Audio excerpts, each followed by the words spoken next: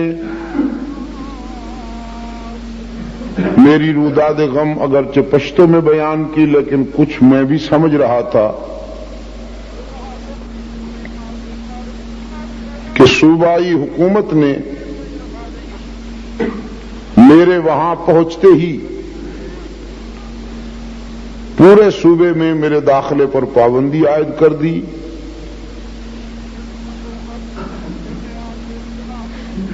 اور کل بلکہ گزشتہ سے پیوستہ شب میرے جلسہ کا گھیراؤ کیا پولیس نے کہ میں تقریر نہ کر سکوں۔ عظیم الشان جلسہ تھا، کراچی کے جلسے جاوید میاں نے دیکھے ہیں۔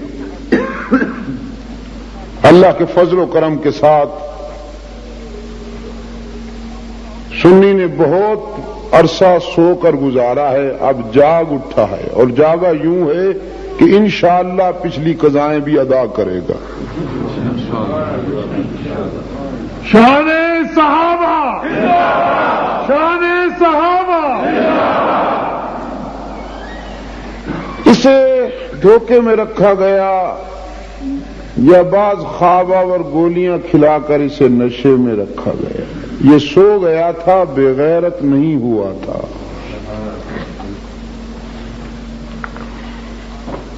تو اس کے جاگنے اور جگانے والے دونوں قابل توجہ ٹھہرے۔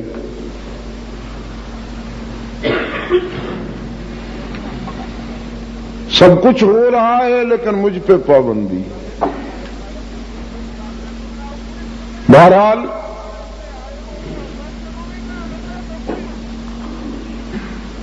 جلسہ کے اطراف میں یار لوگوں کی موجودگی میں میرا وہاں اسٹیج پر پہنچنا یہ محض اس کا کرم تھا، اس نے مجھے وہاں پہنچا دیا۔ یقین کیجئے میں خود نہیں یہ امید کر رہا تھا کہ پہنچ جاؤں گا۔ روانگی کے وقت اللہ سے دعا کی کہ صرف تیرا قرآن پڑھوں گا، اور چونکہ تو ہی مشکل کشا ہے تو اپنے فضل و کرم کے ساتھ آج اپنے حقیر اور ناچیز بندے کو اسٹیج تک پہنچا دے، اس کے بعد ہر چے باد آباد جو ہو۔ اسٹیج پر پہنچ گیا۔ چونکہ منتظمین حضرات جو تھے، میرے جلسہ کے منتظمین حضرات، ان پر دباؤ تھا دن بھر انتظامیہ نے انہیں اس قدر ڈسٹرب کیا کہ وہ بیچارے گھبرائے ہوئے تھے۔ انہوں نے درخواست کی کہ آپ آج صرف قرآن سنائیں۔ چنانچہ میں نے قرآن پڑھنا شروع کر دیا، ہلچل مچ گئی۔ 2-1 رکوع قرآن پڑھ کر جب میں نے صدق اللہ کہا تو چیخنے لگا پورا جلسہ کہ ترجمہ ہونا چاہیے۔ اب جب ترجمہ شروع ہوا تو پھر وہ حضرت درخواستی کی دعا تھی، وہ پھیلتا چلا گیا، تقریر ہو گئی۔ اس کے بعد انہوں نے مجھے اپنی تعویل میں لے لیا، دن بھر تھانے میں رات بھر تھانے میں رکھا۔ صبح پہلی فلائٹ جو کراچی سے آنا تھی، حالانکہ میرا ٹکٹ 7 تاریخ کا تھا، اس ٹکٹ کو انہوں نے ہنگامی طور پر 5 تاریخ کا بنایا، وہ پشاور کا تھا تو اسے اسلام آباد کا بنایا، اور مجھے انہوں نے کراچی آؤٹ کر دیا۔ اس طرح پر میں اسلام آباد پہنچ گیا۔ آج رابطہ تو کل سے ہے اپنے بھائی سے، آج ان کا حکم ہوا کہ میں کوہاٹ پہنچوں۔ اللہ کے گھر میں کھڑا ہوں کہ ذہنی طور پر آج کے لیے میں کوہاٹ آنے کو تیار نہیں تھا، لیکن اس شخص کا کہنا میرے لیے حکم کا درجہ رکھتا ہے، بوجود تو میں حاضر ہو گیا۔ ظاہر ہے کہ مفصل باتیں تو کل ہوں گی اگر زندہ رہے۔ ذکر ہے آمنہ کے لال کا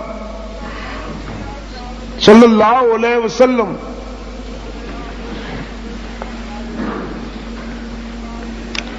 عزیز دوستو،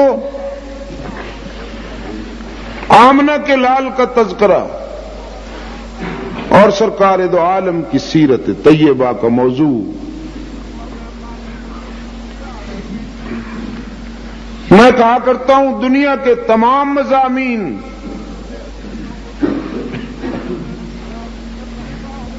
متعدد بار جب بیان ہوتے ہیں تو اپنا شباب اور اپنی کشش کھو بیٹھتے ہیں۔ فطرت انسانیہ میں بھی یہ بات ہے کہ جب ایک بات بار بار سنی جائے تو طبیعت اکتا جاتی ہے یا طبیعت سیر ہو جاتی ہے،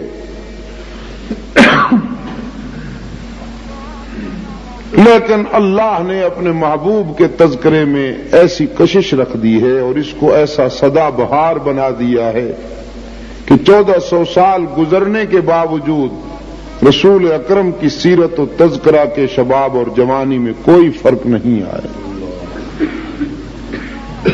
یہ خوشبو کی ایسی ڈبیا ہے کہ اسے جب بھی کھولیے انوکھی مہک محسوس ہوتی ہے۔ قرآن پاک کا جو حصہ میں نے آپ کے سامنے تلاوت کیا،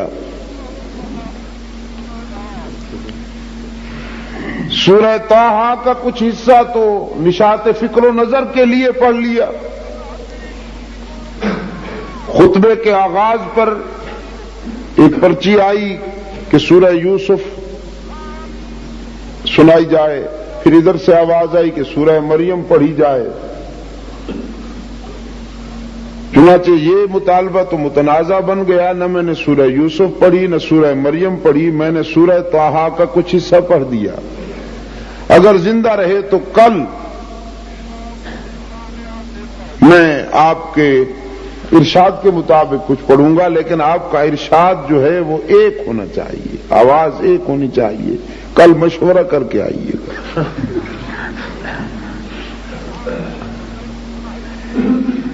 قرآن پاک کے اس حصہ میں جو میری تمہید کا اور میرے بیان کا سرمایہ ہے اور اساس ہے، حق تعالی نے عالم ارواح میں اپنے پیغمبروں کی ارواح سے لیے گئے ایک وعدے کا ذکر فرمایا ہے۔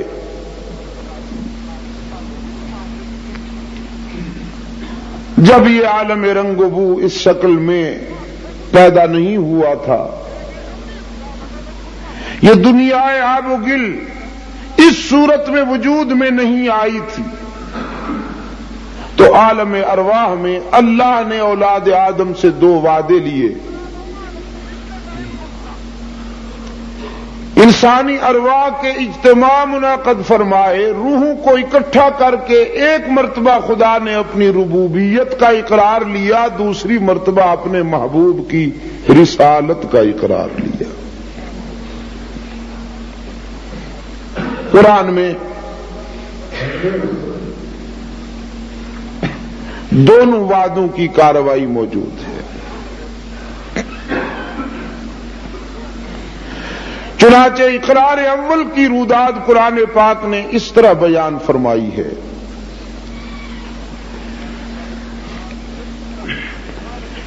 فرمایا وَإِذْ أَخَذَ رَبُّكَ مِن بَنِي آدَمَ مِن ظُهُورِهِمْ وَذُرِّيَّاتِهِمْ وَأَشْهَدَهُمْ عَلَىٰ أَنفُسِهِمْ،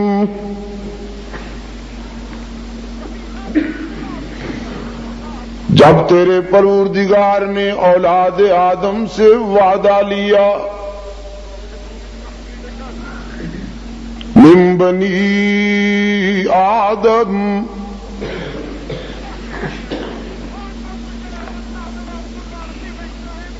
فکر و نظر، رنگ و نسل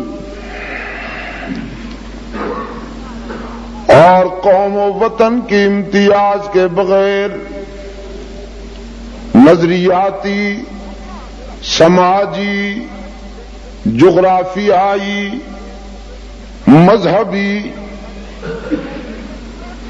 اور رنگ و نسل کے تمام دنیاوی امتیاز کو بالائے طاق رکھ کر حق تعالی نے اس دنیا میں آنے والے تمام انسانوں کی روحیں جمع کی۔ روح کو آپ جانتے ہیں؟ ہاں، نہیں جانتے۔ آپ تو جسم کو جانتے ہیں، آپ کا تعارف تو جسم سے ہے نا۔ ارے نہیں، روح سے بھائی، اگر روح کو آپ جانتے ہوتے تو جسم کی پوجا پاٹ میں نہ لگے رہتے، کبھی تو روح کے لیے بھی کچھ کرتے۔ اطلاع عرض ہے کہ اصل انسان ہے ہی روح، جسم تو مکان ہے، وہ مکین ہے اس میں۔ یا یوں سمجھ لیجئے کہ یہ خول ہے، تخم ہے وہ اس میں۔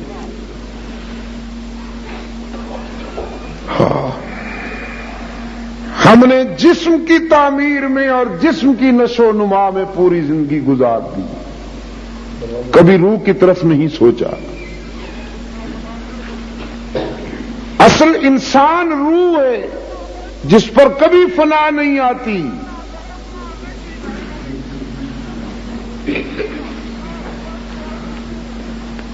حق تعالی نے انسانی روحوں کو جمع فرمایا اور انسانی ارواح کے عظیم اجتماع سے خطاب کرتے ہوئے رب العزت نے فرمایا، اے اولاد آدم، میں تمہیں انسانی شرافت کا اعزاز دے کر دنیا میں بھیجنے والا ہوں اور ساری کائنات کو تمہارے لیے مسخر بنانے والا ہوں۔ خلق لکم ما فی السماوات والارض، زمین و آسمان میں جو کچھ بھی بناؤں گا تمہارے لیے بناؤں گا۔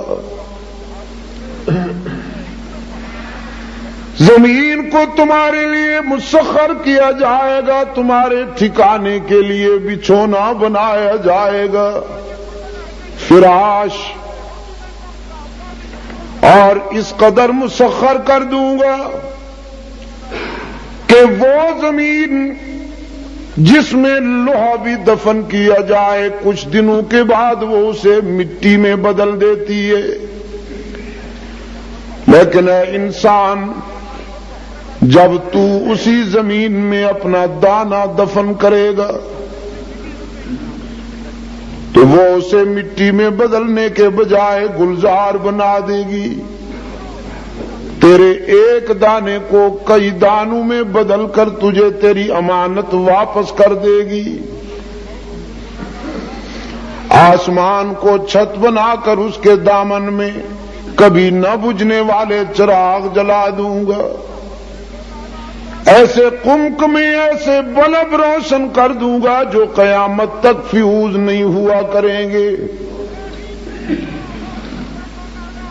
ستاروں کو تابانی دوں گا، سورج کو درخشانی دوں گا، چاند کو لمعانیت عطا کروں گا، گلشن مہکیں گے، سبزے لہکیں گے، انادل چہکیں گے، دریا متلاطم ہوں گے، سمندر موج زن نظر آئیں گے، ندیاں بہتی ہوں گی،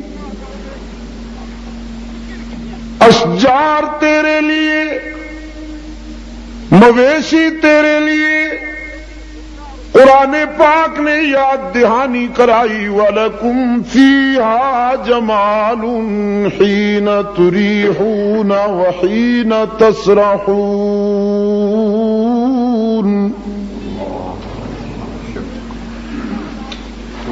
وَتَحْمِلُ أَثْقَالَكُمْ إِلَى بَلَدٍ لَّمْ تَكُونُوا بَالِغِيهِ إِلَّا بِشِقِّ الْأَنفُسِ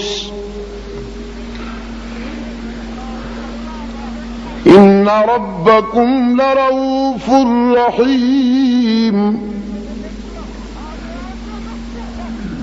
والخيل والبغال والحمير لتركبوها وزينة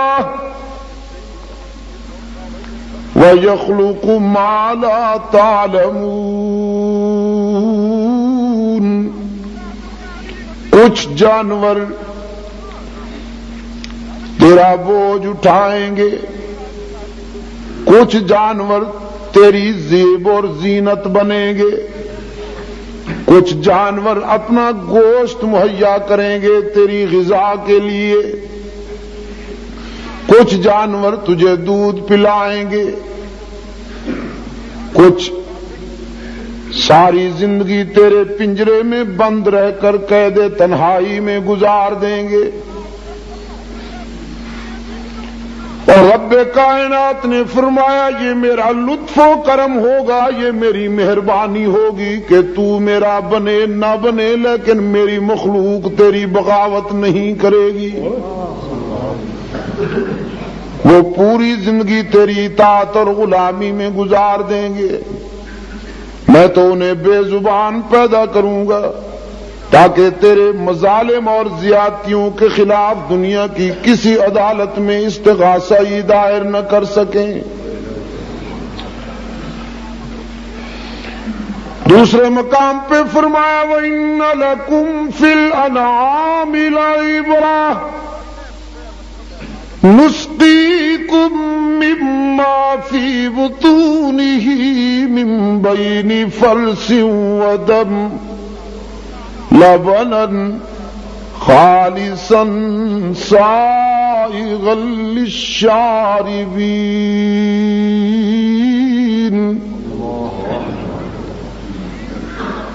ہم نے تو اپنی پہچان کے لیے بہت سی نشانیاں تیرے سامنے رکھ دی، تو کیسے کہہ سکتا ہے کہ مجھے خدا نظر نہیں آتا، خدا سمجھ میں نہیں آتا؟ کہاں ہے؟ قرآن نے دعوت فکر دیتے ہوئے انسان کے دل و دماغ پہ دستک دی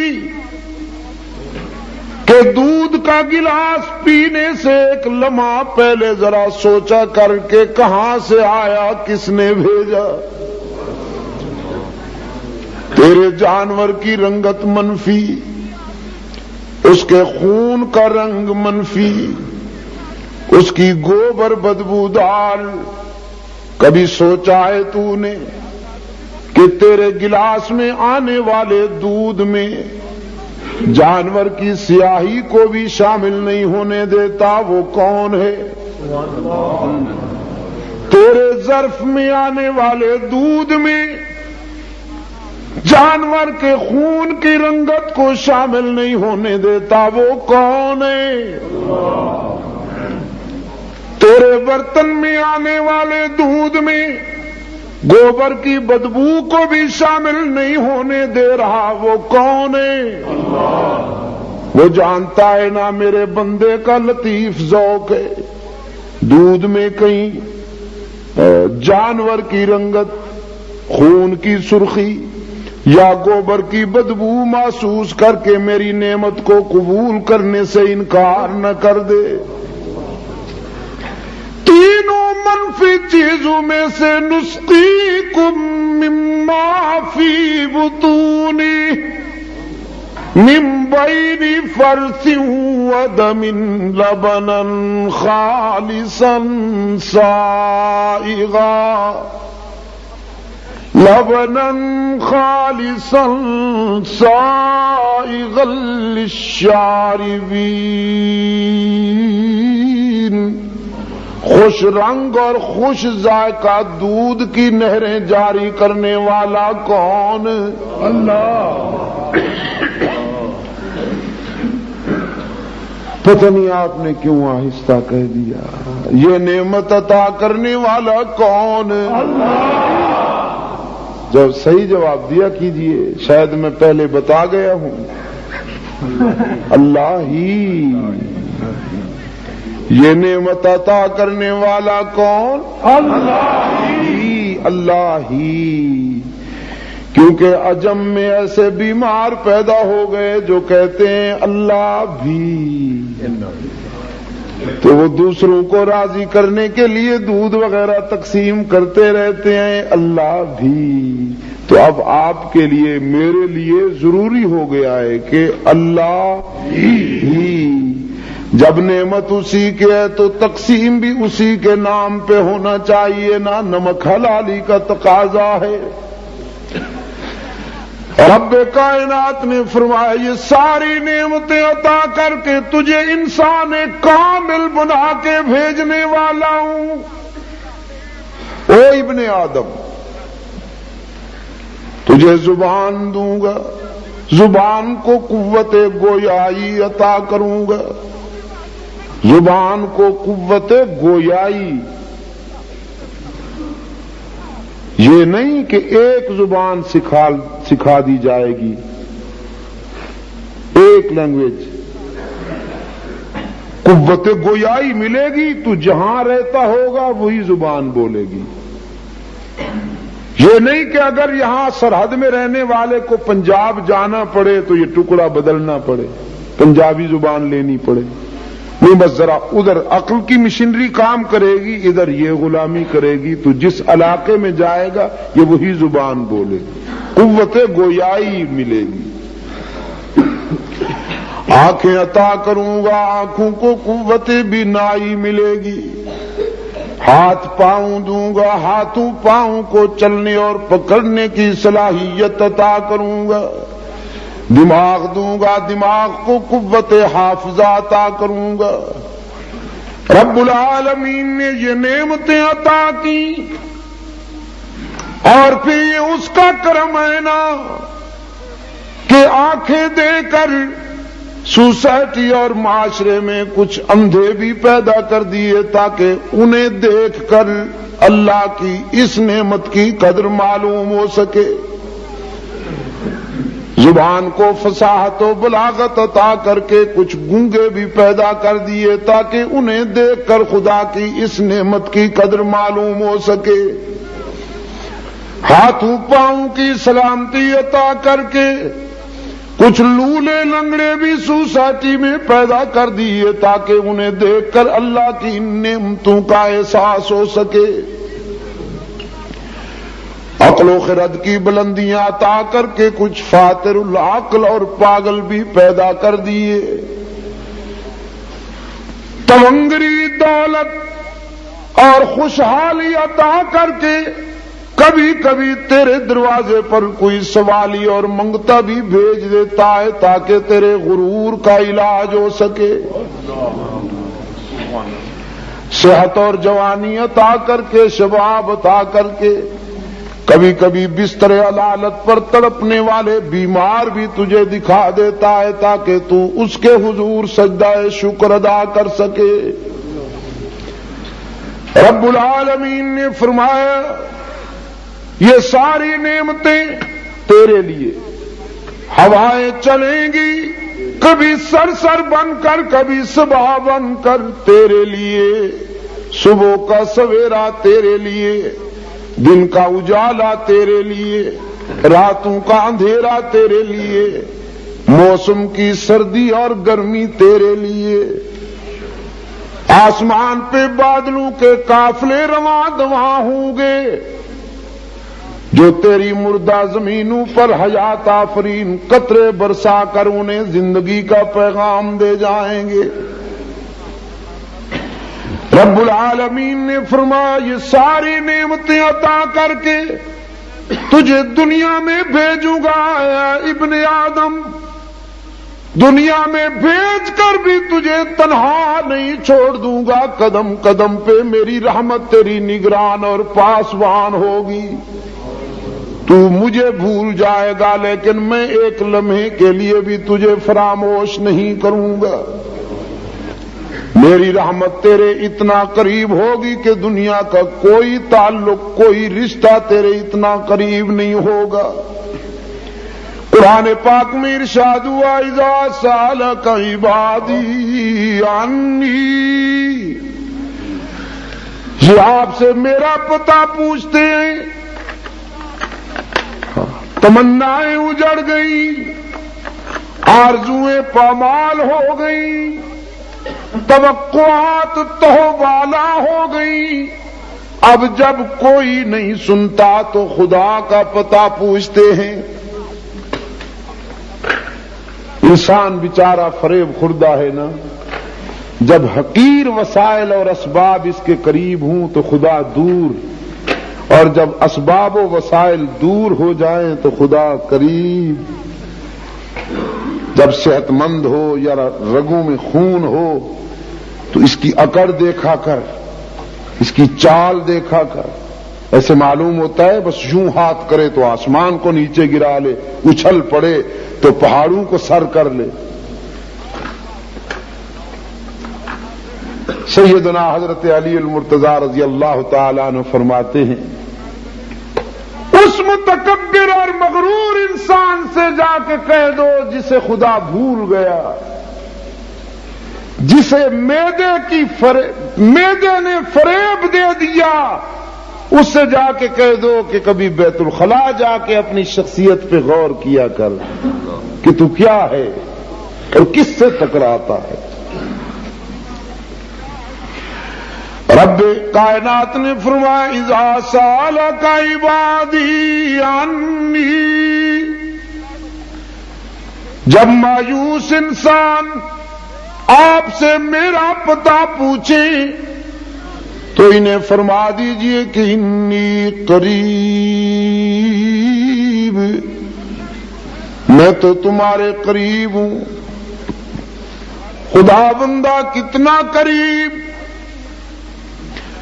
دنیا کے وڈیرے، دنیا کے بڑے لوگ غریبوں کی آبادیوں سے دور ٹھکانے بناتے ہیں، تو سب سے بڑا ہوا، پتہ نہیں تیرا ٹھکانہ کتنا دور ہوگا۔ رب العالمین نے فرمایا میں نے اپنے ٹھکانے کے لیے، میں نے اپنی رہائش کے لیے کوئی کوٹھی بنگلہ تعمیر نہیں کیا، نحن اقرب الیہ من حبل الورید، میں تو تیری رگ حیات سے بھی زیادہ قریب ہوں۔ میں نے تو اپنے بندے کے دل کی گہرائیوں میں ڈیرے لگا لیے، دل کے آئینے میں ہے تصویر یار، جب ذرا گردن جھکائی دیکھ لی تو ارشاد ہوا ادعونی استجب لکم، مجھے پکارا کرو نا، مجھے پکارا کرو، اس لیے کہ میرے سوا تمہاری تمنائیں اور آرزویں پوری کرنے والا کوئی نہیں، میرے سوا تمہارے آنسو پوچھنے والا کوئی نہیں، میرے سوا تمہارا دامن بھرنے والا کوئی نہیں، باقی جہاں جاؤ گے لوٹے جاؤ گے، باقی جہاں جاؤ گے لوٹے جاؤ گے، لیکن یہی ایک دروازہ ہے، جب آؤ گے تو وہ خزانے رحمت کے لٹائے گا۔ روسیا انسان کہتا ہے خدا بندہ اگر نیکیاں نہ ہوں تو کس منہ سے آئیں؟ فطرت نے جواب دیا وہ دنیا والے ہیں کہ جب کچھ لے کے نہ جاؤ تو بات نہیں سنتے، یہ وہ ذات ہے کہ اپنے در پہ آنے والے کے دامن کی طرف نہیں دیکھتا کچھ لایا ہے یا نہیں، اس کی رحمت تو پکارتی ہے، نیکیاں نہیں تو کوتاہیاں لاؤ، خوبیاں نہیں تو خطائیں لاؤ، اتنی خطائیں لاؤ کہ زمین و آسمان میں بھی نہ سما سکیں، لیکن میں تمہاری خطاؤں سے دگنی رحمت لے کر تمہارا انتظار کرتا ہوں، کبھی میرے در پہ آؤ نا، سر جھکاؤ تو صحیح، دامن پھیلاؤ تو صحیح، میرے لطف و کرم کو آزماؤ تو صحیح، تمہارے آنے میں دیر ہوگی، میرے راضی ہونے میں دیر نہیں ہوگی۔ نعرہ تکبیر!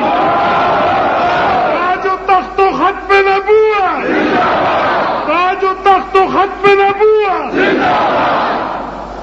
حدیث قدسی میں آیا، سرکار دو عالم صلی اللہ علیہ وسلم نے فرمایا، جب بوڑھا آدمی جس نے زندگی میں کبھی خدا کو یاد نہیں کیا، ضعیفی آ گئی، بڑھاپا چھا گیا، جوانی چلی گئی، زندگی کی شام ہو گئی، اب جس نے کبھی خدا کے سامنے سر نہیں جھکایا، جس نے کبھی زبان پر اس کا نام نہیں لایا، اب ضعیفی اور بڑھاپے کے وقت ہاتھ کانپتے ہوئے عرض کرتا ہے، خداوندار رحم کر.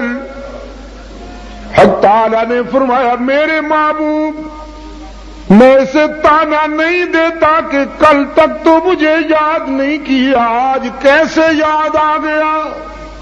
میں اسے مایوس نہیں کرتا، میں اسے خالی ہاتھ نہیں لوٹاتا کہ مجھے اس کے سفید بالوں سے حیا آ جاتی ہے.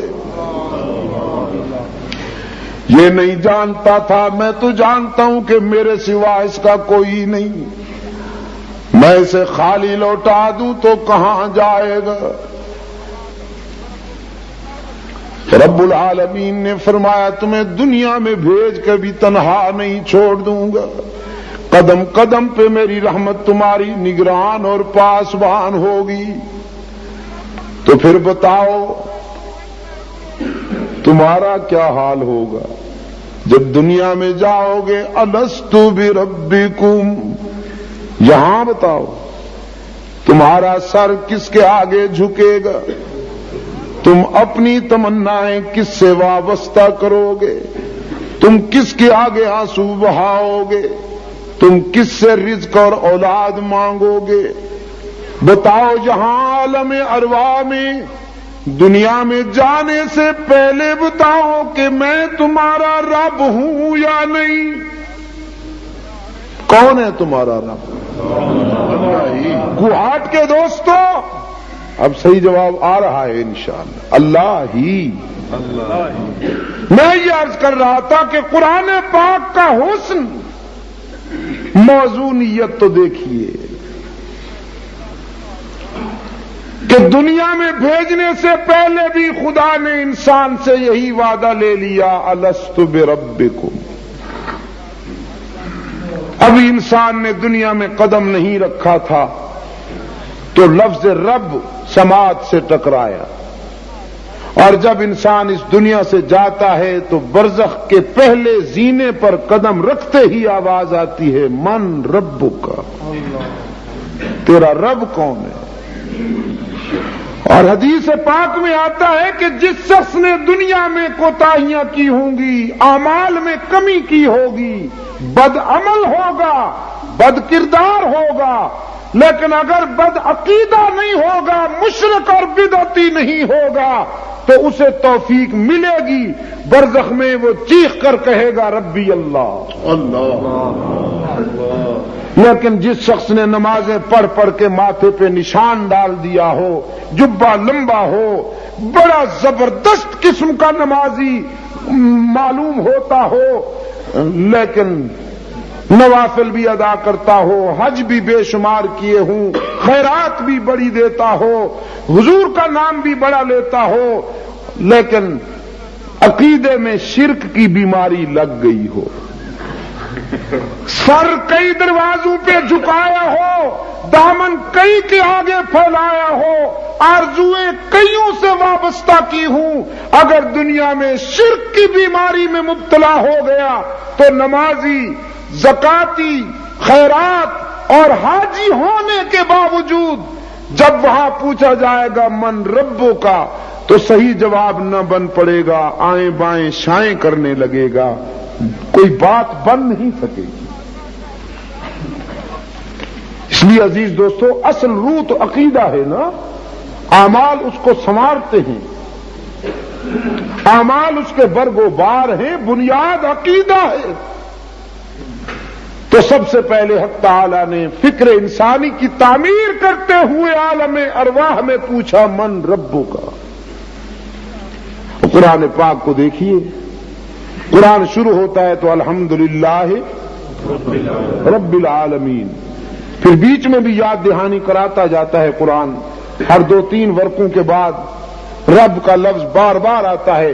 شروع ہوتا ہے تو الحمدللہ رب العالمین، اور جب قرآن رخصت ہوتا ہے، ختم ہونے لگتا ہے، تو بھی یاد دہانی ہو جاتی ہے. قل اعوذ برب الفلق، قل اعوذ برب الناس. کہ اس کو بھولنا نہیں کہ رب بس وہی ہے. میرے عزیز دوستو، رب کائنات نے فرمایا الستو بربکم، بتاؤ کہ تمہارا رب کون ہے؟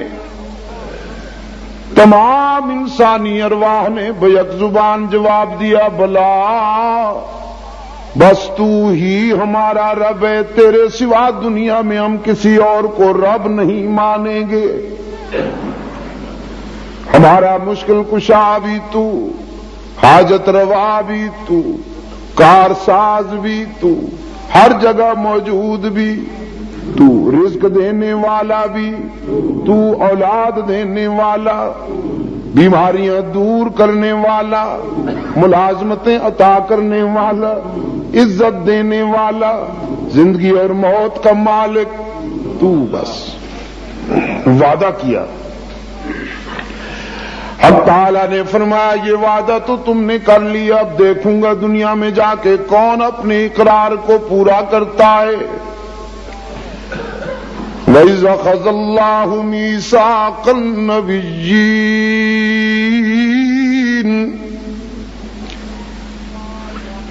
اب سیرت سرور کائنات شروع ہو رہی ہے.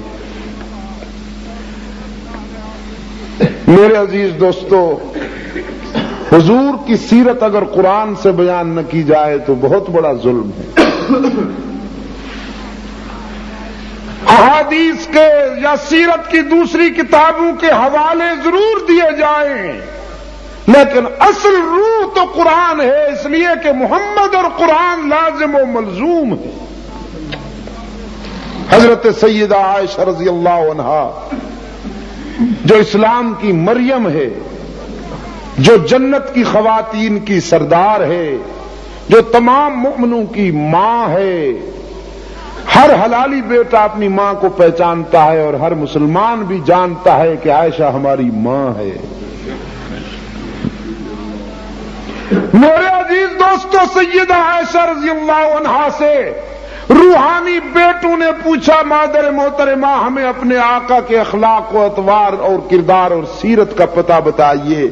تو سیدہ عائشہ فرمانے لگی مجھ سے کیوں پوچھتے ہو، کان خلقہ القرآن، قرآن کھول لو، ہر ورقے پہ رسول اللہ کا حسن بکھرا ہوا.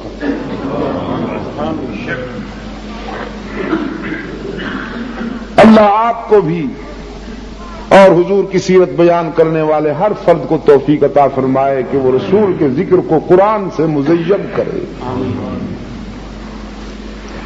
میرے عزیز دوستو، دوسرا اقرار فرمایا وَإِذْ أَخَذَ اللَّهُ مِيثَاقَ النَّبِيِّينَ.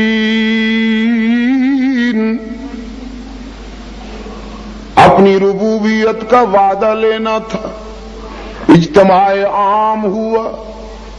اب محبوب کی رسالت کا وعدہ لینا تھا، انبیاء کی مقدس روحیں جمع ہوئیں، اجتماع خاص ہوا. تمام انبیاء علیہ السلام کو حق تعالی نے ان کی مقدس ارواح کو جمع فرمایا. ارشاد وَلَمَا آتَيْتُكُم مِّن کِتَابٍ وَحِکْمَةٍ، میں تمہیں کتاب اور حکمت دے کر دنیا میں بھیجوں گا. تم اپنے اپنے دور میں اپنی اپنی قوم میں جا کر نبوت اور رسالت کا فریضہ ادا کرو گے. میرے بندوں کی جبین کو میرے دروازے پر جھکانے کے لیے انہیں پیغام دو گے، میری توحید بیان کرو گے.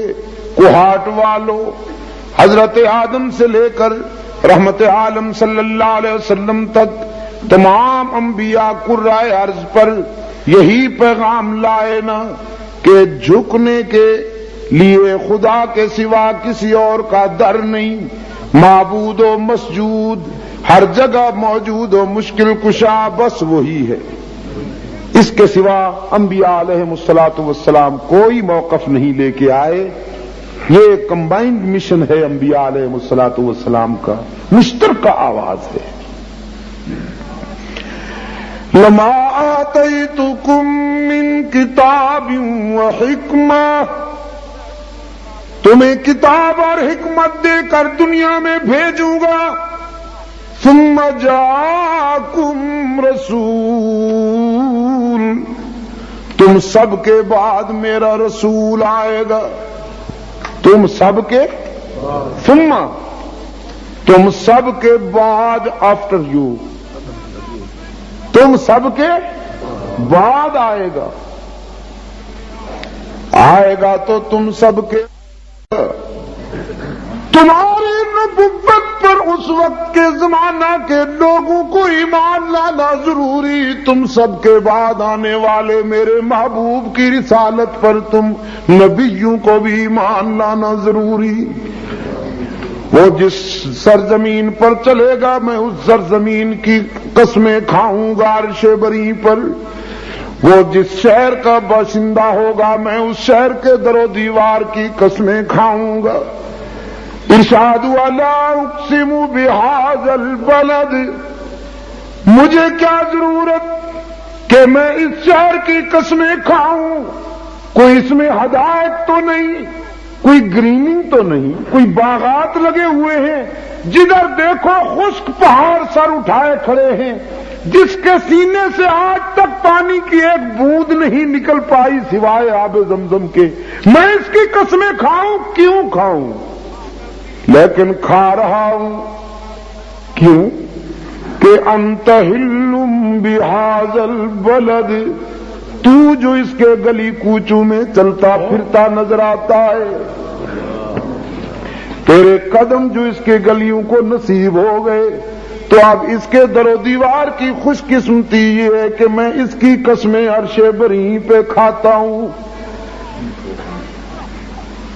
تم سب کے بعد آنے والا رسول، اس کا مقام اور مرتبہ یہ ہوگا کہ اس کی ادائیں قرآن بنیں گی، وہ چادر اوڑھے گا تو یا ایھا المدثر کہوں گا، وہ کمبل اوڑھ کے آئے گا تو یا ایھا المزمل کہوں گا۔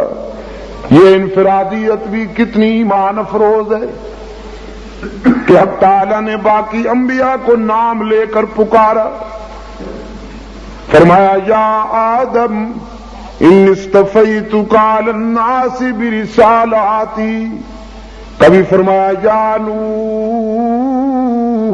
انہ لیس من اہلک، کبھی فرمایا یا ابراہیم قد صدقت الرؤیا، کہیں فرمایا یا موسیٰ، کہیں فرمایا یا عیسیٰ، کہیں فرمایا یا نوح۔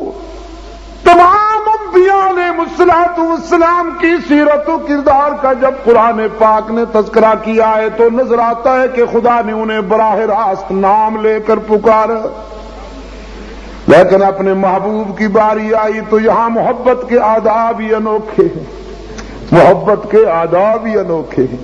کبھی فرمایا یا ایھا المزمل، کبھی فرمایا یا ایھا المدثر، کبھی فرمایا یاسین، کبھی فرمایا یا ایھا النبی۔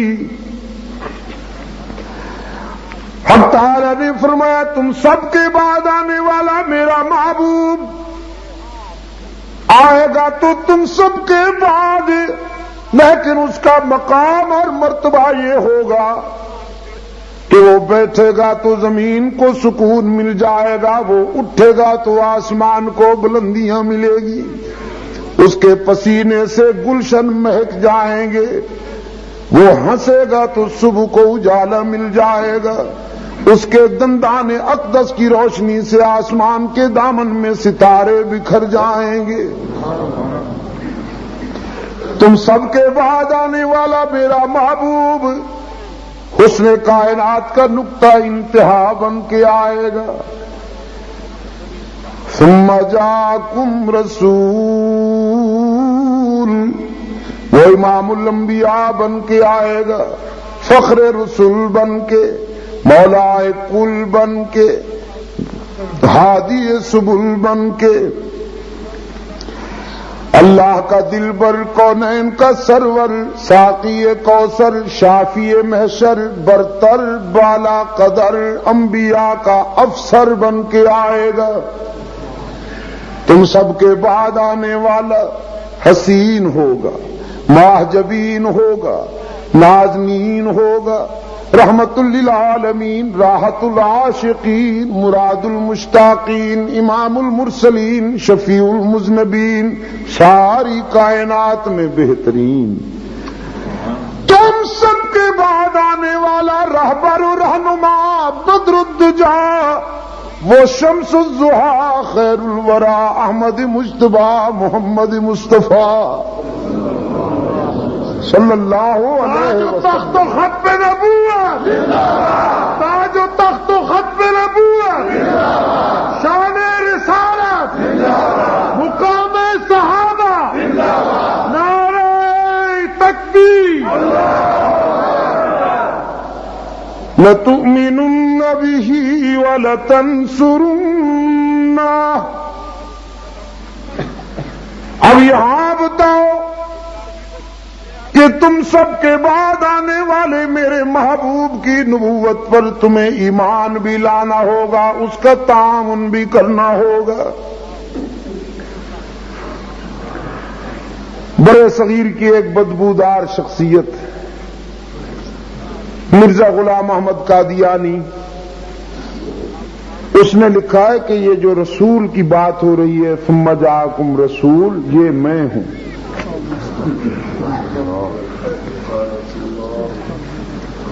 شوق ہے بیچارے کو آگے بڑھنے کا. ہوتا ہے نا، یہ بھی بعض لوگوں کو جنون ہوتا ہے. ایک مرتبہ حضرت شاہ صاحب رحمت اللہ علیہ سے خواب میں مل گیا امیر شریعت سید عطا اللہ شاہ بخاری رحمت اللہ تعالی علیہ سے. کہنے لگا، شاہ صاحب آپ کو پتہ نہیں ہے کہ قرآن میں میرا ذکر آیا ہے؟ شاہ صاحب کہتے تھے، میں نے اس سے کہا کہ قرآن میں تیرا ذکر تو میں نے کہیں نہیں پڑھا. میں نے فرعون کا ذکر پڑھا، قارون کا ذکر پڑھا، بہت سو کا ذکر پڑھا، تیرا تو اس صف میں میں نے ذکر نہیں دیکھا. کہنے لگا، جی واہ، آپ نے کہاں جا ملایا مجھے؟ میرا ذکر قرآن میں آیا نہیں ہے. وہ یاتی من بعد اسمہ احمد،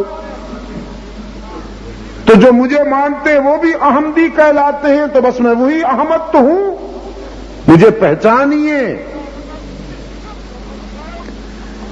حضرت شاہ صاحب رحمت اللہ علیہ فرمانے لگے، بھئی وہ تو احمد ہے، حضرت عیسیٰ علیہ السلام نے جس کی بشارت دی تھی اپنے زمانہ کے لوگوں کو کہ میرے بعد اللہ کا ایک نمائندہ آئے گا جو آخری ہوگا اور اس کا اسم گرامی نام نامی احمد ہوگا صلی اللہ علیہ وسلم.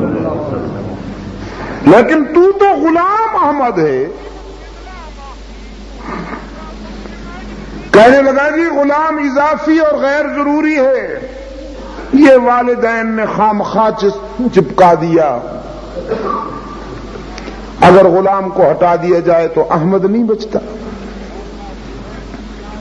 تو میرا غلام چونکہ غیر ضروری اور اضافی ہے، اس لیے میں غلام کے بغیر والا احمد ہوں. شاہ جی رحمت اللہ علیہ کو ایسے موقعوں پر جواب اترا کرتے تھے. فرمانے لگے، اچھی بات ہے، تیرا غلام اضافی اور غیر ضروری ہے، تو عطا اللہ کا عطا غیر ضروری اور اضافی ہے. یہ بھی والدین نے یوں ہی لگا دیا. تو غلام کے بغیر والے احمد بننے کا شوق ہے، تو میں پھر عطا کے بغیر اللہ ہوں.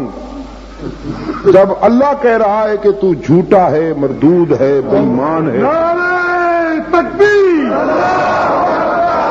تو تجھے جرت کیسے ہوئی تو نبوت کا دعویٰ کرنے کی، جب میں ہی تجھے ایکسپٹ نہیں کرتا، جب میں ہی تجھے ریجیکٹ کرتا ہوں تو تیری نبوت کے حدود کیا ہوئے؟ اللہ کی کروڑوں رحمتیں ہوں شاہ ولی اللہ خاندان کے ہر فرد پر، بر صغیر میں ان لوگوں کی خدمات آسمان کے ستاروں سے بھی زیادہ ہیں دوستو۔ خدا کی کروڑوں رحمتیں ہوں شیخ الہند محمود الحسن پر، اللہ کی رحمتیں ہوں شاہ عبد القادر پر، شاہ عبد العزیز پر، شاہ رفیع الدین پر، شاہ اسماعیل شہید پر، محمد قاسم نانوتوی پر، خدا کے لطف و کرم کی گھٹا برسے اشرف علی تھانوی پر، مولانا محمد الیاس دہلوی پر، حضرت مولانا سید عطا اللہ شاہ بخاری پر، حضرت مولانا سید انور شاہ بخاری پر، کاشمیری پر، خدا کی لاکھوں رحمتیں اور کروڑوں الطاف کی بارش ہو اس قافلے پر کہ جنہوں نے اپنے اپنے مقام پر وہ گراں مایا خدمات انجام دی ہیں کہ آج بر صغیر میں اسلام کی روشنی نظر آتی ہے، ورنہ یار لوگ تو نہ معلوم کہاں لے جاتے اس امت کو۔ نعرہ تکبیر! میں کہا کرتا ہوں میں کہا کرتا ہوں کہ دیوبند کی کوکھ سے مجاور نہیں مجاہد پیدا ہوئے، دیوبند کی کوکھ سے ضمیر فروش نہیں سرفروش پیدا ہوئے، اور جو ضمیر فروش ہوں وہ دیوبندی نہیں ہو سکتے، چاہے وہ اوپر سے دیوبندی کی رٹ لگائے رکھیں اور تسبیح پڑھتے پھریں۔ وقت وقت میں بھیس بدلنے والے، لباس بدلنے والے، اسٹیج بدلنے والے، کبھی ظالموں کے حامی کبھی مظلوموں کی صفوں میں نظر آنے والے، یہ ایکٹر ہیں، دیوبندی نہیں ہیں، یہ اداکار ہیں، دھوکہ دیتے ہیں، آپ کی سادگی اور عقیدت سے گلی ڈنڈا کھیلتے ہیں، انہیں پہچانیے، خدا کے لیے ان اداکاروں کو دیوبندیت کا معیار نہ بنائیے ورنہ منزل کبھی نہیں ملے گی۔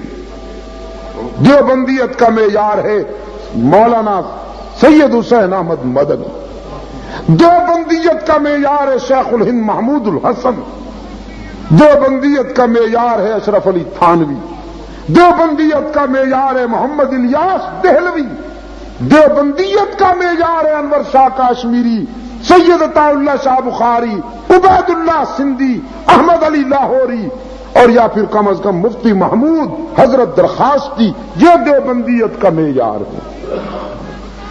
بھیس بدلنے والے کبھی ادھر کبھی ادھر، خدا کے لیے ان کو معیار نہ بنائیے۔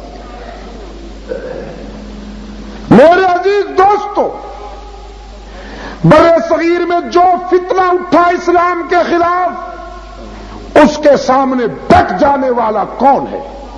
یہی ولی اللہ قافلے کے افراد ہیں۔ جب بر صغیر میں انگریز نے ایک پالتو نبی پیدا کیا نبوت کا امیج کرش کرنے کے لیے، تو اس کا مقابلہ کرنے والے کون ہیں؟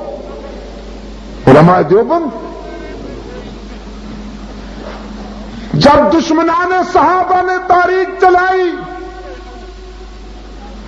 صحابہ کرام رضوان اللہ تعالی علیہم اجمعین جو اسلام کی نمائندہ جماعت، اسلام کا اساسی لشکر ہیں، قرآن کی زبان میں حزب اللہ ہیں، خدا کی فوج ہے، محمد کی نبوت کے عینی گواہ ہیں، اسلام کے کیس کے عینی گواہ ہیں، تو جب لکھنؤ کی کوکھ سے ہمایوں کی بیمار ذہنیت کے نتیجہ میں جب یہاں ایسے افراد پیدا ہوئے کہ جو اسلام کا کیس کمزور کرنے کے لیے انہوں نے صحابہ کو تنقید کا نشانہ بنایا اور صحابہ کرام پر الزام تراشی کی، تو اس فتنے کا مقابلہ بھی انہی مجاہدین نے کیا۔ اللہ کی ان پر کروڑوں رحمتیں ہوں۔ اور جب صہیونی اور تثلیثی لابی سے برے صغیر میں مشنریز آئیں، ان کے تبلیغی مشن آئے، تو محمد الیاس دہلوی، خدا کی اس پر کروڑوں رحمتیں ہوں، اس درویش نے ایسا بوٹا لگایا، ایسا پودا لگایا تبلیغی جماعت کا کہ آج اس کی جوانی اور اس کے شباب کو دیکھ کر یہودیت کی بھی ماں مر رہی ہے، عیسائیت کی بھی ماں مر رہی ہے۔ آپ نے تو تبلیغی جماعت کی جوانی جا کے ریونڈ دیکھی ہوگی، ان آنکھوں نے جا کے بیرونی دنیا میں دیکھا۔ میں پہلی مرتبہ بھی دیکھ آیا تھا، لیکن اس مرتبہ جا کے بعض ایسی چیزیں نظر آئیں کہ بے ساختہ میرے دل سے دعا نکلی کہ خداوندا ان درویشوں کو نظر بد سے بچائیو۔ آج انگلینڈ میں، جاپان میں، امریکہ میں، جرمنی میں، سویڈن اور ناروے میں، ڈنمارک میں اللہ کے ترانے سنائی دیتے ہیں، لا الہ الا اللہ محمد رسول اللہ کے ترانے سنائی دیتے ہیں۔ انہی کی کوششوں سے چرچ مسجدیں بن رہے ہیں، جہاں گھنٹے بجتے تھے وہاں اذانیں سنائی دیتی ہیں، جہاں بائبل پڑھی جاتی تھی وہاں محمد کا قرآن پڑھا جا رہا، ہزاروں کی تعداد میں عیسائی موحد بن گئے۔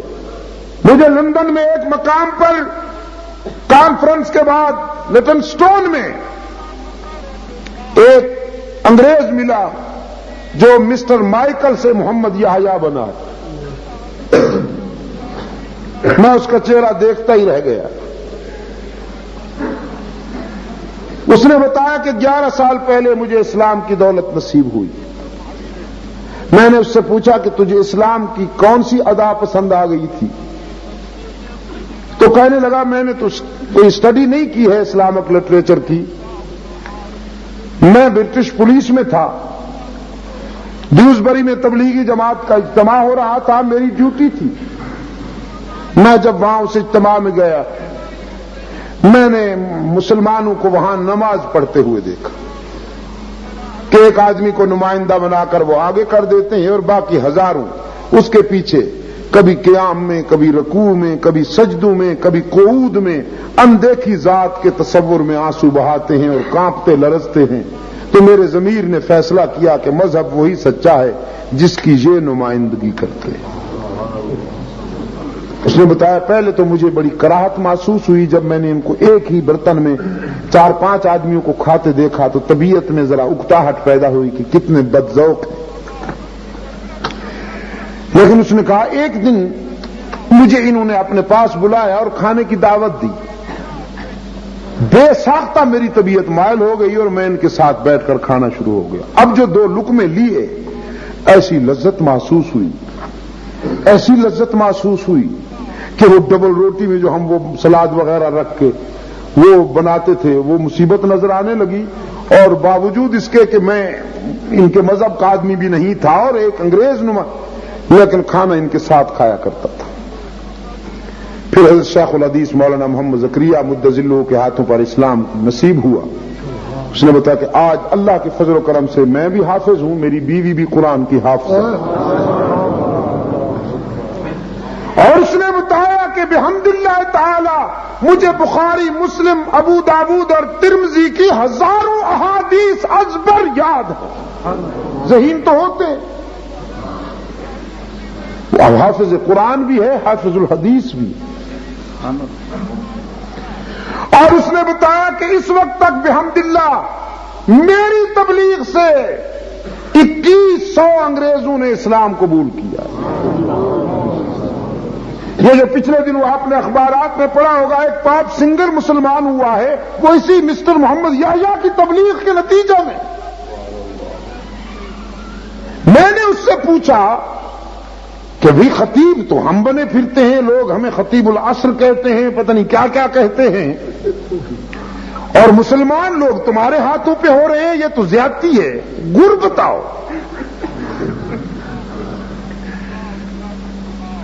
ہے انسان بہت کمزور واقع ہوا ہے، انسان بہت کمزور واقع ہوا ہے جی، پڑھتا ہوں خیر ذرا۔ انسان یہ چاہتا ہے نا کہ جو کچھ ہوتا ہے میرے ہاتھوں سے ہو، کسی اور کے ہاتھوں سے نہ ہو۔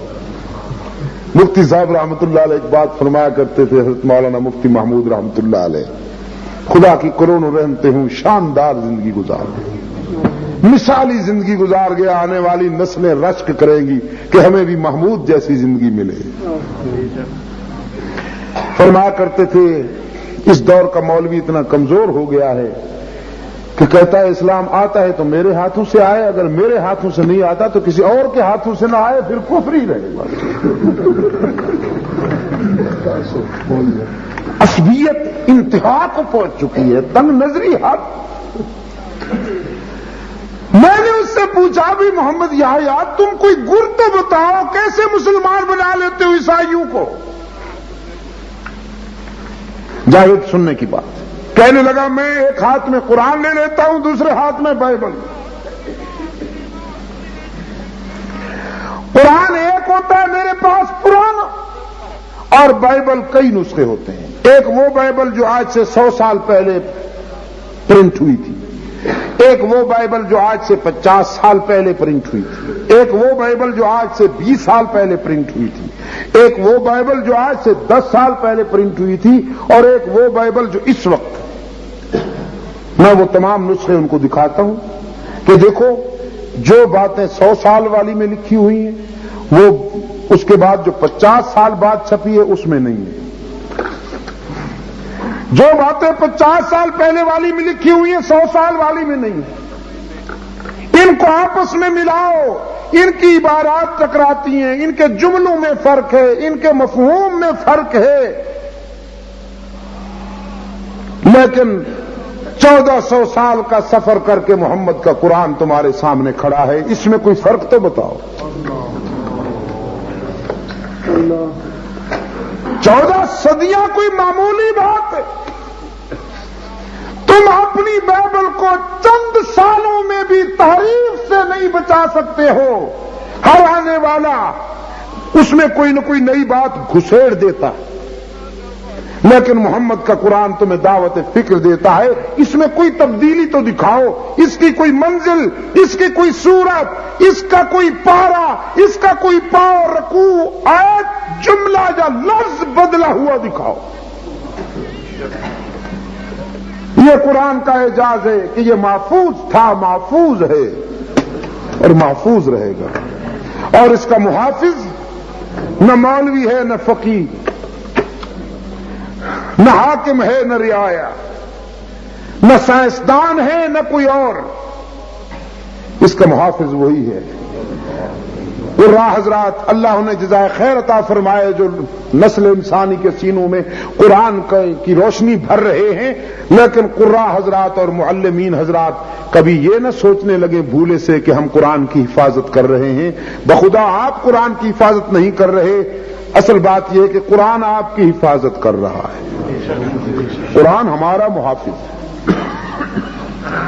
یہی تو اس کا اعجاز ہے کہ جو فرد اور جو قوم اس سے وابستہ ہوئی وہ بھی محفوظ ہو گئی۔ یہ خود کو بھی بچاتا ہے، اپنے ساتھ لگنے والوں کو بھی بچاتا ہے۔ حضرت شاہ عبد العزیز رحمت اللہ علیہ کے سامنے ایک پادری عیسائی مبلغ آ کے چیلنج دیتا ہے، کہتا ہے شاہ صاحب آئیے آج فیصلہ ہو جاتا ہے، میں اپنی بائبل لایا ہوں، تم قرآن لاؤ، آگ جلاتے ہیں، میں اپنی بائبل آگ میں جھونکتا ہوں، تم قرآن آگ میں پھینکو، جس کی کتاب جھوٹی ہوگی جل جائے گی، جس کی کتاب سچی ہوگی بچ جائے گی۔ حضرت شاہ عبد العزیز رحمت اللہ علیہ نے فرمایا چیلنج تو تمہارا منظور ہے، لیکن تھوڑی سی ترمیم کے ساتھ، ترمیم کے ساتھ چیلنج منظور ہے، آگ جلائی جائے، اور آگ بھی تھوڑی بہت نہیں، بہت زبردست آگ جلائی جائے۔ میری طرف سے چیلنج میں ترمیم یہ ہے، بجائے اس کے کہ تم بائبل پھینکو اور میں قرآن آگ میں ڈالوں، تم بائبل اپنے سینے سے باندھ دو، میں قرآن اپنے سینے سے باندھ لیتا ہوں، اور پھر تو آگ میں چھلانگ لگا، بائبل سمیت، میں بھی آگ میں چھلانگ لگاتا ہوں قرآن سمیت۔ جس کی کتاب جھوٹی ہوگی وہ کتاب سمیت جل جائے گا، اور جس کی کتاب سچی ہوگی وہ کتاب سمیت بچ جائے گا۔ پادری کہنے لگا آئی ایم سوری شاہ صاحب، میں بائبل کو تو فائر پروف میٹیریل لگا کے آیا تھا، باڈی کو لگا کے نہیں آیا۔ یہ قرآن کا اعجاز ہے، یہ خود کو بھی بچاتا ہے، اپنے ساتھ وابستہ ہونے والوں کی بھی حفاظت کرتا ہے۔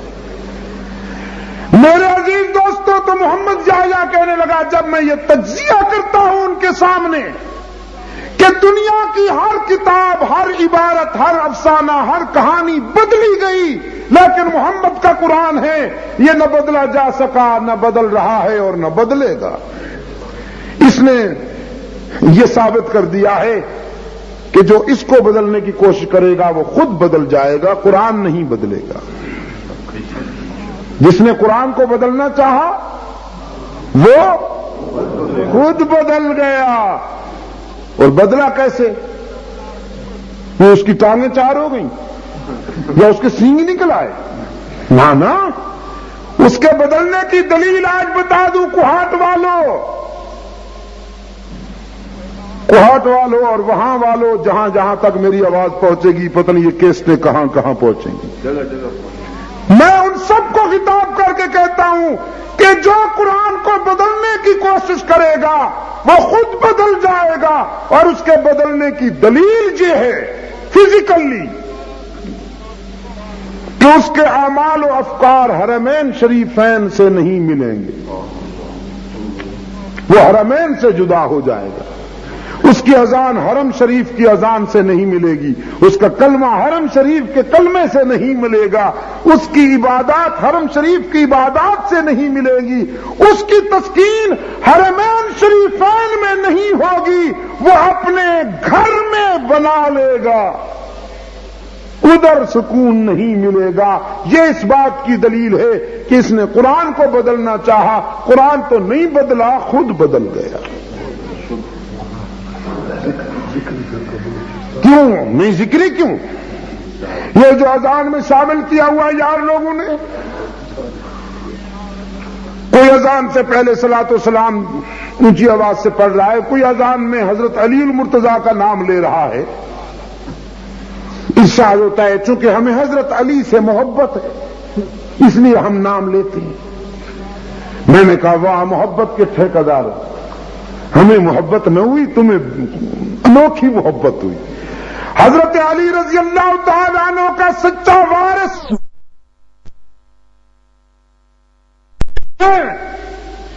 میرا دعویٰ ہے، اہل سنت والجماعت کو حضرت علی رضی اللہ تعالیٰ عنہ سے جو عملی اور سچا تعلق ہے اور کسی کو نہیں ہو سکتا، حضرت حسین رضی اللہ تعالیٰ عنہ سے بھی جو عقیدت اور محبت اہل سنت و جماعت کو ہے، فرق یہ ہے کہ سنی حسین فروش نہیں، سنی علی فروش نہیں، سنی علی کا غلام ہے، الحمدللہ شکر۔ لیکن اس کے معنی یہ تو نہیں کہ جس سے محبت ہو اس کا نام اذان میں لیا جائے۔ میں نے ان سے کہا کہ اگر محبت کا معیار یہی ہے تو پھر تمہیں محبت حضرت حسین سے بھی تو ہے، ایک جملہ اذان میں حضرت حسین کے نام کا آنا چاہیے، پھر تمہیں محبت حضرت حسن سے بھی تو ہے، ایک جملہ اذان میں حضرت حسن کا آنا چاہیے، تمہیں محبت حضرت سیدہ فاطمہ سے بھی تو ہے نا۔ چلیے زینب رقیہ ام کلثوم کو تو آپ نے نہ مانا، لیکن حسنین کی مادر محترمہ حضرت سیدہ فاطمہ رضی اللہ عنہا کو تو تم مانتے ہو، اور بے شک تمہیں محبت بھی ہے، پھر ایک جملہ حضرت فاطمہ کے نام کا آنا چاہیے، اذان میں ایک جملہ حضرت علی اصغر زین العابدین کا آنا چاہیے، ایک جملہ اذان میں حضرت عباس کے نام کا آنا چاہیے چونکہ اس سے بھی محبت ہے، ایک جملہ اذان میں حضرت حسن عسکری کا، ایک جملہ اذان میں حضرت نقی کا، ایک جملہ اذان میں حضرت تقی کا، حسن عسکری کا، مہدی کا، یہ سب شامل ہونے چاہیے۔ جن جن سے محبت ہے سب کے نام کا ایک ایک جملہ اذان میں شامل کرتے جاؤ، انشاءاللہ صبح سے اذان شروع کرو، شام تک اذان ہی ختم نہیں ہوگی۔ جب سے لاؤڈ سپیکر آیا اس نے یہ مصیبتیں ہمارے سر پہ مسلط کر دی۔ دوسرا ان کا اٹھا بھائی، انہوں نے علی کے نام پر اذان میں نقب لگائی، اس نے نبی کے نام پہ اذان میں نقب لگائی۔ اس نے جناب اذان سے پہلے وہ سر لگاتا ہے۔ پوچھو بھائی تم کہاں سے؟ یہ دیکھو رسول اللہ کو نہیں مانتے، جلتے ہیں، رسول اللہ کا نام نہیں لینے دیتے۔ آپ سے میں پوچھتا ہوں اذان میں حضور کا نام ہے یا نہیں؟ جواب ڈھیلا ہے آپ کا، مجھے افسوس ہے۔ اذان میں حضور کا نام ہے یا حضور کے منصب کا بھی ذکر ہے؟ اشہد ان محمد رسول اللہ، اس میں گرامی بھی ہے، حضور کا منصب بھی ہے۔ تو نام تو اذان میں جب تک حضور کے اسم گرامی اور حضور کے منصب کا اعلان نہ کیا جائے اذان مکمل ہی نہیں ہوتی۔ ٹھیک ہے کہ نہیں؟ تو پھر یہ کیوں کہتے ہیں کہ صاحب ہم تو حضور کا نام لیتے ہیں؟ اگر نیت صاف ہے، اگر نیت میں فطور نہیں اور امت میں تفریق پیدا کرنے اور امت کے گھروں میں فساد کی آگ لگانا مقصود نہیں، تو پھر اذان جو آج مسجد نبوی کے میناروں سے بلند ہو رہی ہے وہی ہے اذان بلالی۔ قیامت تک وہی اذان چلنی چاہیے۔ نبی کے نام پر تحریف کرنے والے اور امت میں تفریق کرنے والے اس کا کوئی جواب قیامت تک نہیں دے سکتے کہ ہم حضور کا نام لینے کے لیے صلاۃ و سلام پڑھتے ہیں۔ ارے نام تو حضور کا اذان میں پہلے سے موجود ہے۔ لہذا یہ محبت نہیں ہے، اصل میں امت کو آپس میں لڑانے کا پروگرام ہے کہ تم انوکھی آواز اٹھاؤ۔ یہ کہیں گے کہ تم نے یہ بھی صلاۃ و سلام اذان سے پہلے کیوں پڑھتے ہو، تو ہم کہیں گے دیکھا نبی سے جلتے ہیں، یہ گستاخ ہے، نبی کا نام نہیں لینے دیتے۔ لیکن ان سنگ دلوں سے کون پوچھے کہ نبی کا نام لینا ہی صرف دین نہیں ہے، بلکہ نبی کی اطاعت اور سنت کے مطابق لینا ہی اصل دین ہے۔ حضرت فاروق اعظم کا بیٹا حضرت عبداللہ ابن عمر رضی اللہ تعالی عنہما ایک مسجد میں آئے ہیں نماز پڑھنے کے لیے۔ ایک آدمی کو چھینک آئی، وہ کہنے لگا چھینک کے جواب میں الحمدللہ والسلام علی رسول اللہ۔ اب جو اس نے الحمدللہ اور والسلام علی رسول اللہ کہا تو حضرت عبداللہ ابن عمر نے اس کی طرف غور سے دیکھا، کہنے لگا یہ الحمدللہ کے آگے تم نے کیا کہا؟ وہ کہنے لگا میں نے کہا والسلام علی رسول اللہ، حضور پر سلام بھیجا۔ کہنے لگا یہ سنت کے خلاف ہے۔ حضور اکرم صلی اللہ علیہ وسلم نے چھینک کے جواب میں الحمدللہ کہا اور کہنے کا حکم فرمایا۔ اپنے زمانے میں بھی صحابہ کرام سے یہی کہا اور کہلوایا۔ اب تم نے اگرچہ والسلام علی رسول اللہ جملہ تو اچھا ہے، لیکن چونکہ حضور کی سنت کے خلاف ہے اس لیے میں برداشت نہیں کروں گا۔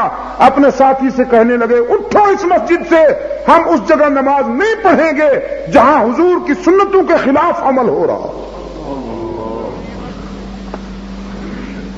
ایک معمولی سے واقعے سے آپ اس سے اندازہ کر سکتے ہیں کہ یاران پیغمبر نے اپنے آقا کی اطاعت میں اور حضور اکرم صلی اللہ علیہ وسلم کے بتائے ہوئے راستہ پر چلنے میں استقامت کا کس حد تک مظاہرہ کیا کہ معمولی سی ذرا سی بات میں بھی تبدیلی برداشت نہیں کی۔ اللہ تعالی ہمیں توفیق عطا فرمائے کہ ہم حضور اکرم صلی اللہ علیہ وسلم کی سنت طیبہ اور آپ کی سیرت طیبہ کو معیار بنائیں۔ تو میں یاد کر رہا تھا کہ رب کائنات نے فرمایا ثم جاءکم رسول،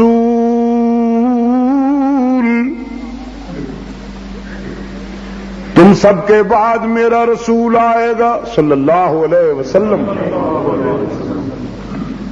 لَتُؤْمِنُنَّ بِهِ وَلَتَنْصُرُنَّهُ،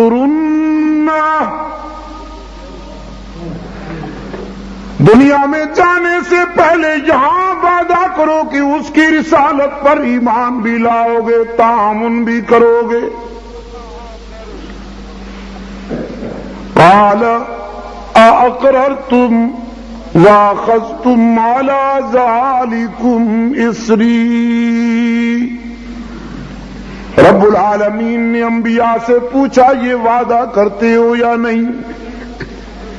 قالوا اقررنا، تمام انبیاء نے بیک زبان جواب دیا خدا بندہ ہم وعدہ کرتے ہیں۔ حق تعالی نے فرمایا فاشہدوا، اس وعدے پر تم بھی گواہ بن جاؤ، وَأَنَا مَعَكُمْ مِنَ الشَّاهِدِينَ، اور میں بھی اس وعدے میں تمہارے ساتھ گواہ بن گیا ہوں۔ یہ وعدہ بھی مکمل ہو گیا۔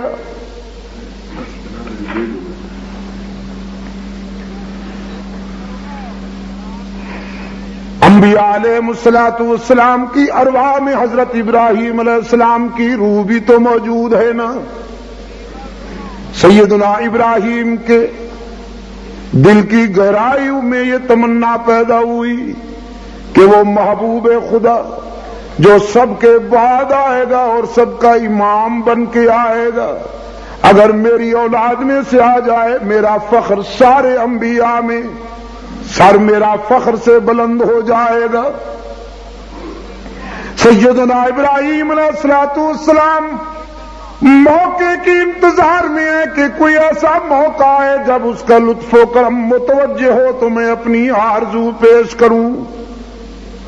کبھی کبھی بات موقع پر کی جائے تو تیر نشانے پہ لگتا ہے نا۔ حضرت زکریا علیہ السلام نے موقع پر ہاتھ اٹھائے تھے۔ قرآن پاک نے فرمایا فلما دخل علیہا زکریا المحراب وجد عندها رزقا۔ سیدہ مریم کے حجرے میں آتے ہیں، دیکھتے ہیں کہ سردیوں میں تازہ کھجوریں موجود۔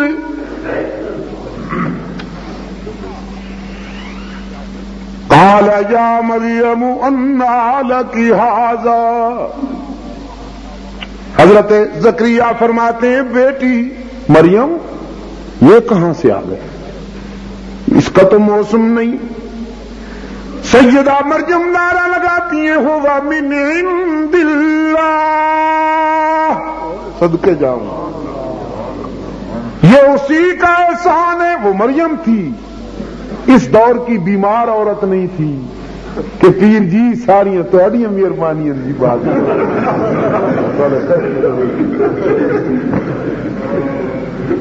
تو مریم تھی۔ رحیم یار خان میں میرا ایک جاہل دوست تھا،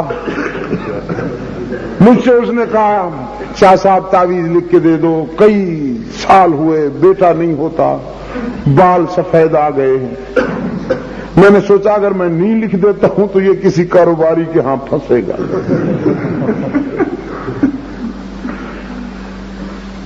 جلدی سے میں نے سورہ فاتحہ لکھ دی۔ اللہ کا کرنا ایسا ہوا کہ بیٹا اللہ نے اس کو دے دیا۔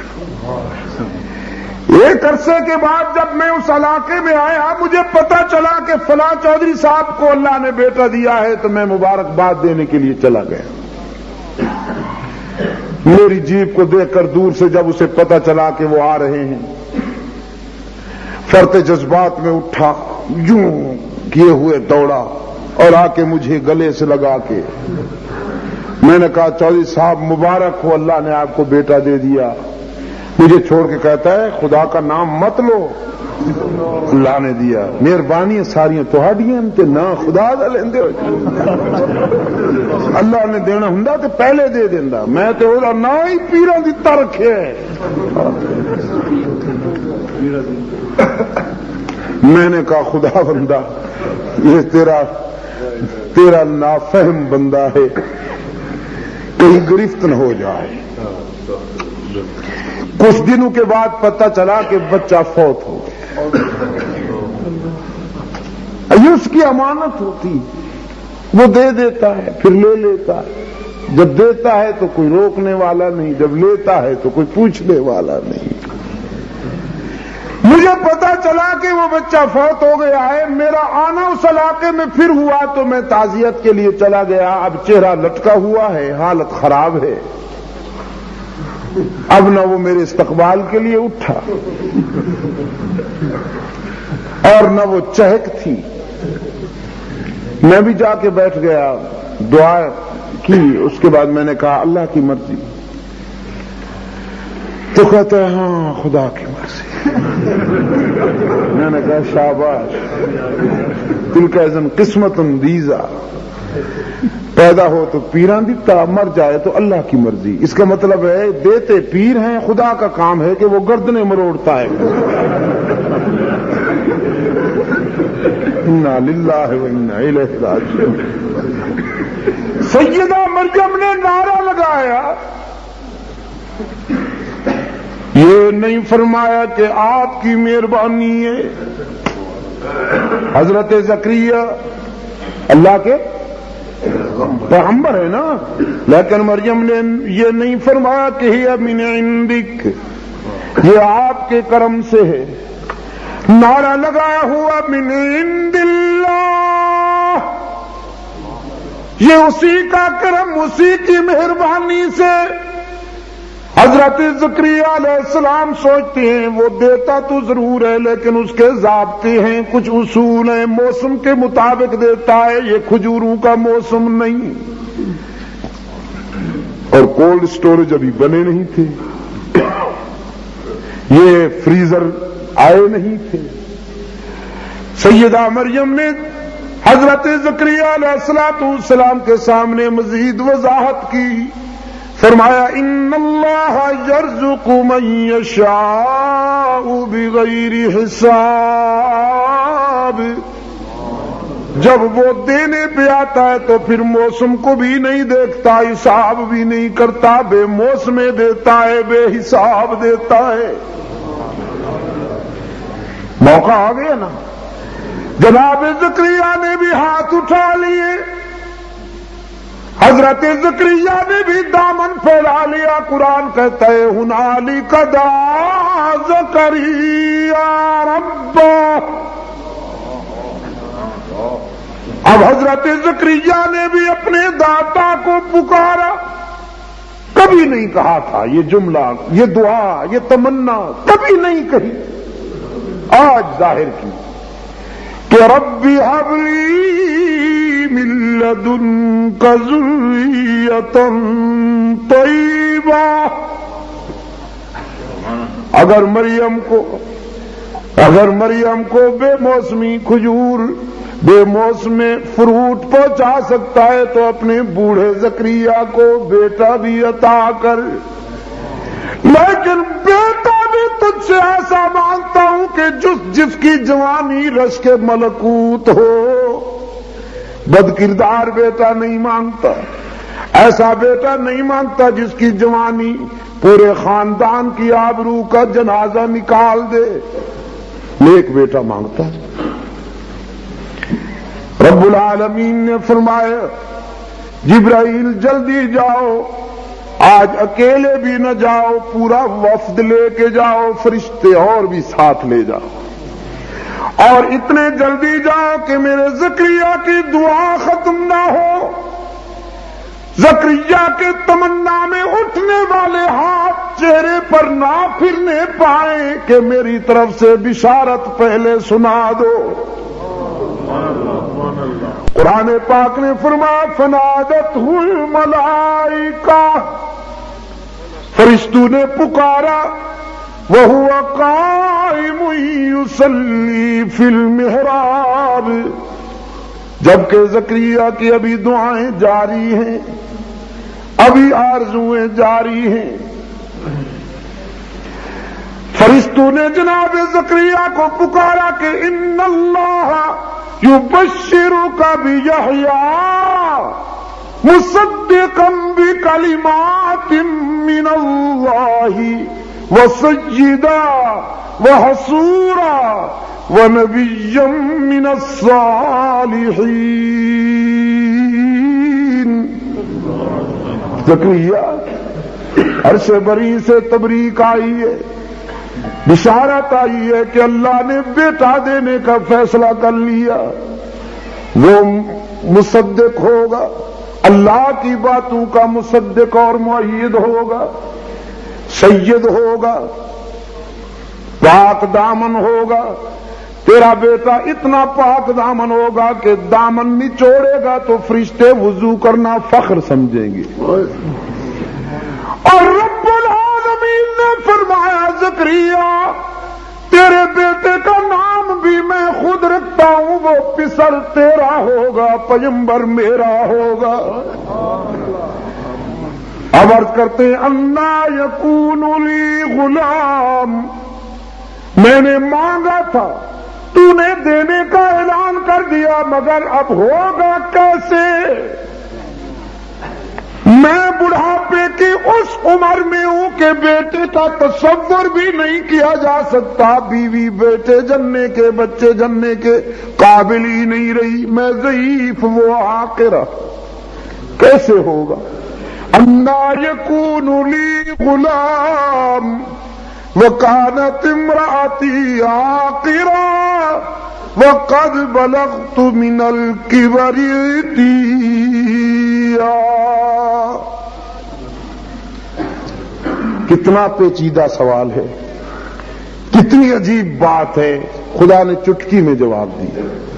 قال کذالک، پیغمبر میں نے دینا ہے، کذالک، جب میں کوئی بات کرنے کا فیصلہ کر لیتا ہوں تو لمبے چوڑے اہتمام کی ضرورت نہیں، مجھے مرکزی شورا بنانے کی ضرورت نہیں، شورا نہ شورا، مجھے اس کی ضرورت نہیں ہے، نہ مجھے ایڈوائزنگ کمیٹی چاہیے، نہ مجھے وزیر چاہیے۔ میں جب کوئی فیصلہ کرتا ہوں تو اہتمام نہیں چاہیے، اذا اراد شیئا ان یقول له کن فیکون۔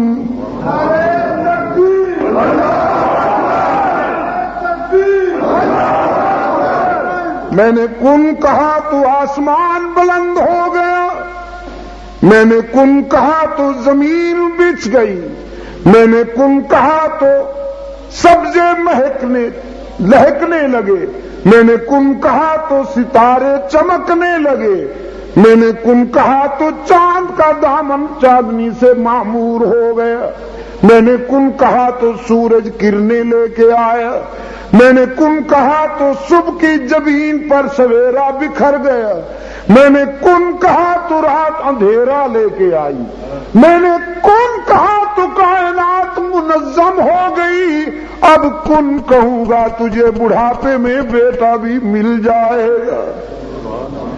موقع پہ بات کی تھی نا، تیر نشانے پر لگا، تو خلیل بھی موقع کی انتظار میں ہے کہ موقع آئے تو بات کروں، زندہ رہا تو کل یہیں سے شروع ہوگی بات۔ اللہم ثبتنا علی صراط المستقیم۔